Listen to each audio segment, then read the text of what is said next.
I want to welcome everybody to the 84 Lumber Theater. I am joined by Matt Gary. Matt, thanks for stopping by today. Thanks for having me, man. So, I was doing a little research about you online. That's scary. Yeah, well, no, it's not, because I can't find anything about you. You exist? Good. I see you here.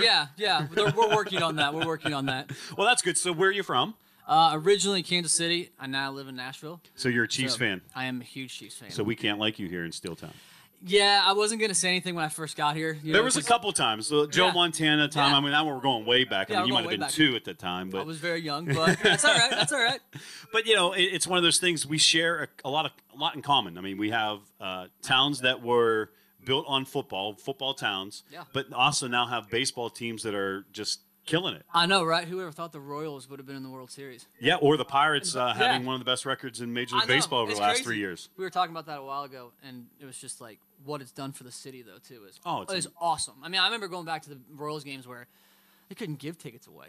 Yeah, and now you can't get a ticket to even get into the Kauffman Stadium. I go back to when PNC Park was just known as the best ballpark in America. Now it's like one of the best teams in the best ballpark in America. And, you know, Kauffman Stadium, is it still Kauffman Stadium? It is. Okay, I didn't know if they went corporate yet. Not yet. Not yet. They're going to be now. They're going to be, yeah. So when you come from a place like Kansas City, you're kind of like right in the heartland. There's a lot going on. You're not too far out of Nashville, but yet far enough out to influences can change there. So what brought you up through country music?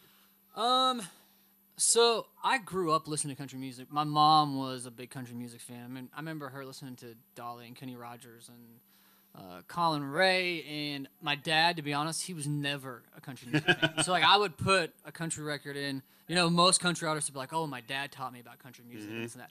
My experience was not that at all. My dad, I'd play country music, and he always be like, "Why? Like they sound like they're whining," you know. So then when I told him I wanted to be a country artist, he was like, "Huh?"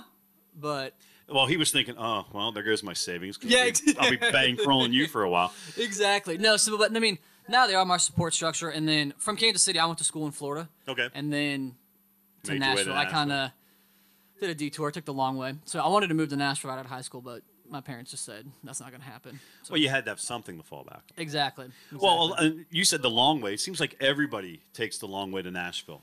Very few people make that direct connection because it's so hard. You have to have some life experiences because that's country music. Yeah, and it's funny. We were talking about this last week that if I would have moved there and to Nashville right out of high school, like I wouldn't be sitting here with you guys today. Like I would have, like you said, had to have some life experience. I would have been gone by now and probably working somewhere else and doing something. Not doing what you love. Not doing what I love, but you need to get that life experience and screw up a few times. And I always ask people this question because it gives a little bit of insight to your influences. Your album's done, but the label's letting you put one final song on the album, but it has to be a cover.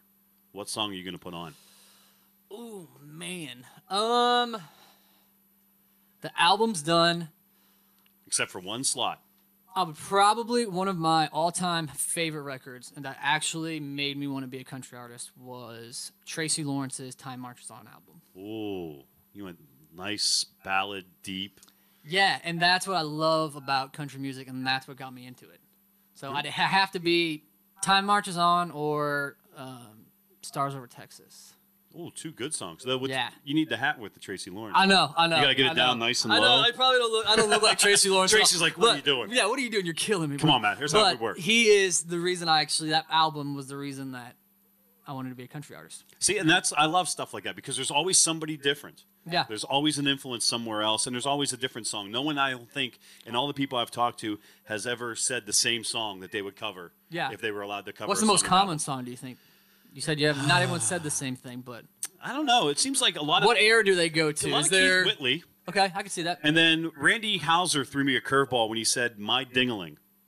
And he was serious. Okay. But he was serious. He's like, it's Chuck Berry. How do you not go with it? No, that's true, though. That's true. I can see Randy saying that, too. Ladies and gentlemen, Matt Gary, thanks for stopping. Thanks for having me, man. I appreciate it.